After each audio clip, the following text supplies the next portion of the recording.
I'm not really this tall. I got this bar mitzvah boy thing. But I am this trim, 50 pounds since our last meeting.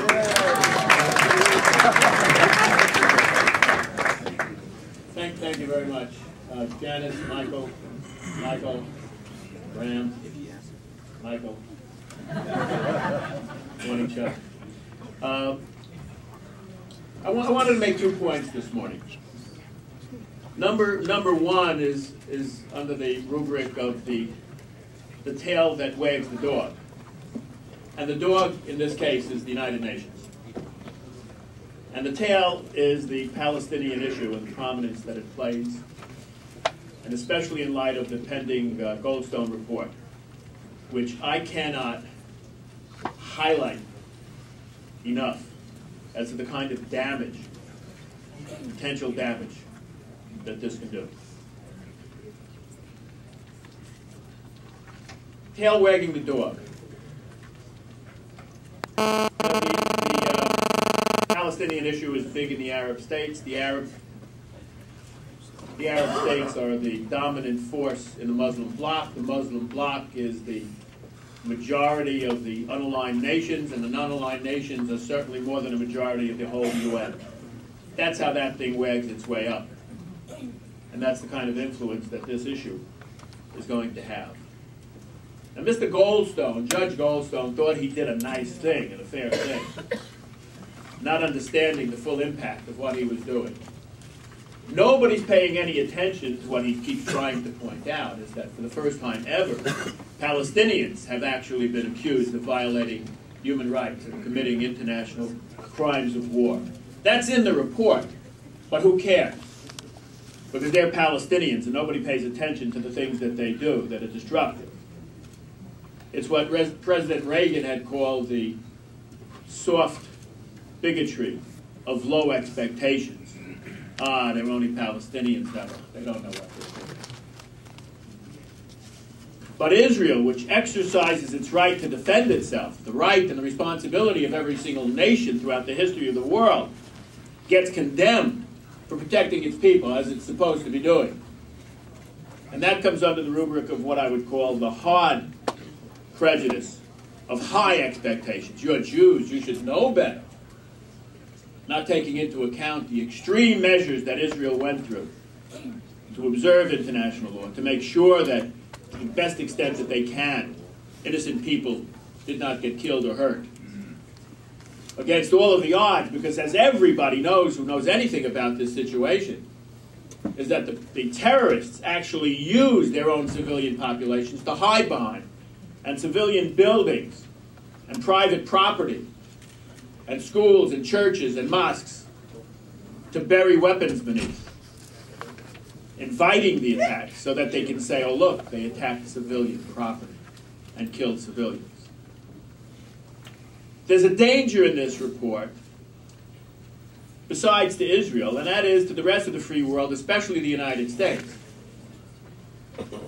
You see, when there is unintended collateral, or whatever they want to call it, and civilians get killed in the making of war, and people then say that that's a war crime or a crime against humanity, I would contend that on any given month, during the war in Iraq and the war in Afghanistan, Pakistan, in 1 month, probably more innocent civilians are killed by American troops, unintended consequences, than in the whole Gaza incursion.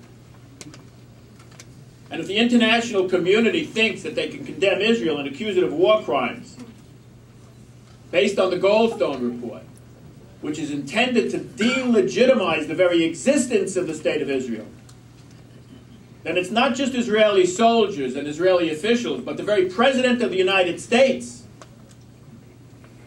or any American soldier, if they decide to apply those same standards to us or anybody else, that's in danger of being arrested, locked up, and put on trial in The Hague for the same thing that Israel is being accused of right now. The very suggestion that Israel would deliberately blow up civilians or their facilities is outrageous on its face. Israel that takes such extraordinary care, the whole Jewish soul and Jewish conscience, to protect innocent lives, the extreme measures to which they've gone. Nobody points out that of the Israeli soldiers that were killed, 40% of them were killed by Israeli-friendly fire. Stuff happens when you're fighting terrorists. Blame the terrorists. Don't blame the Israelis.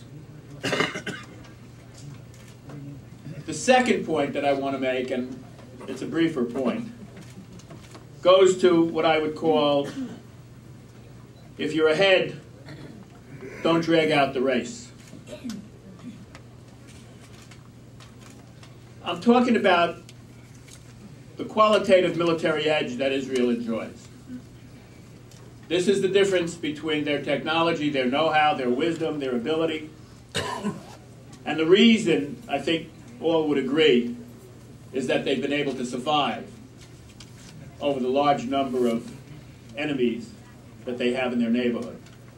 Some would attribute that qualitative military edge to God. Who am I to disagree? Others would attribute it to Uncle Sam, to whom we are very appreciative. But regardless of what it is, when you're ahead, take your victory. Because that qualitative military edge diminishes over time. You can't wait this thing out. You can't drag it out. That edge is going to narrow and narrow and narrow based on other people getting technology, learning about technology, buying technology, being given technology, and threatening the existence of the State of Israel. Time is part of this dimension, and time is not friendly to you if you're winning the race. Cut your deal. You get your best deal when you're ahead. You get your best deal when you're at your strength. Israel has to figure out a way to get the very reluctant Palestinians back to the peace table to talk peace. Where's the Arab world making that demand, that the Palestinians talk peace and sit down without conditions, without preconditions? I don't see that happening. That qualitative military edge is shrinking. Think about it in context of time. If you're 20 years old and have a child, you're 20 times older than the child. When you're 50 and the child is 30, they've caught up pretty well. And when you're 100 and your kids are 80, boy, are they gaining on you. So doing nothing, there's a price to that as well. And that huge gap, that advantage that Israel has, is going to close. One of the problems I will blame on the President of the United States, who raised the rhetoric so high to an unexpected level concerning settlements,